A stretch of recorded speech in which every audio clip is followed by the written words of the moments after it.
We've got the integral of x cubed ln x dx. This is another product in the integrand, which is indicative of an integration by parts problem.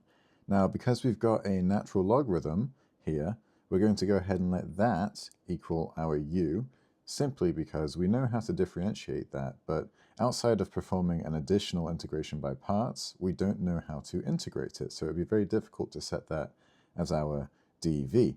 So du, in this case, is 1 over x. dv, of course, is x cubed, and that leads our v to be x to the fourth power over 4. Now, for integration by parts, we'll be going across and then down and over.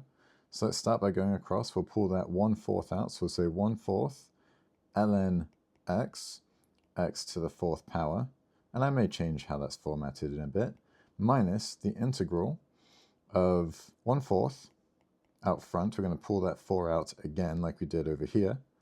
And then we've got x to the fourth power over x, which is just x cubed dx.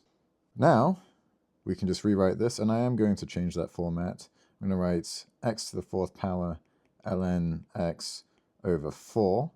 That is that, minus 1/4.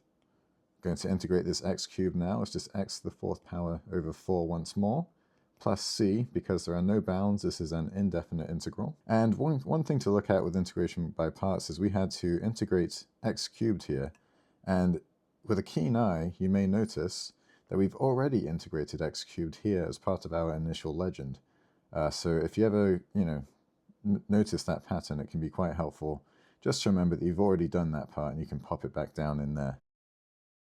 So now, just to solve this, it's x to the fourth power ln x over 4 minus x to the fourth power over 16 plus c.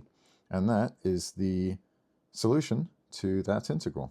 If you have any other questions, or if you have any specific physics or calculus problems you want me to work on, please leave them in the comments below. I hope that this helped.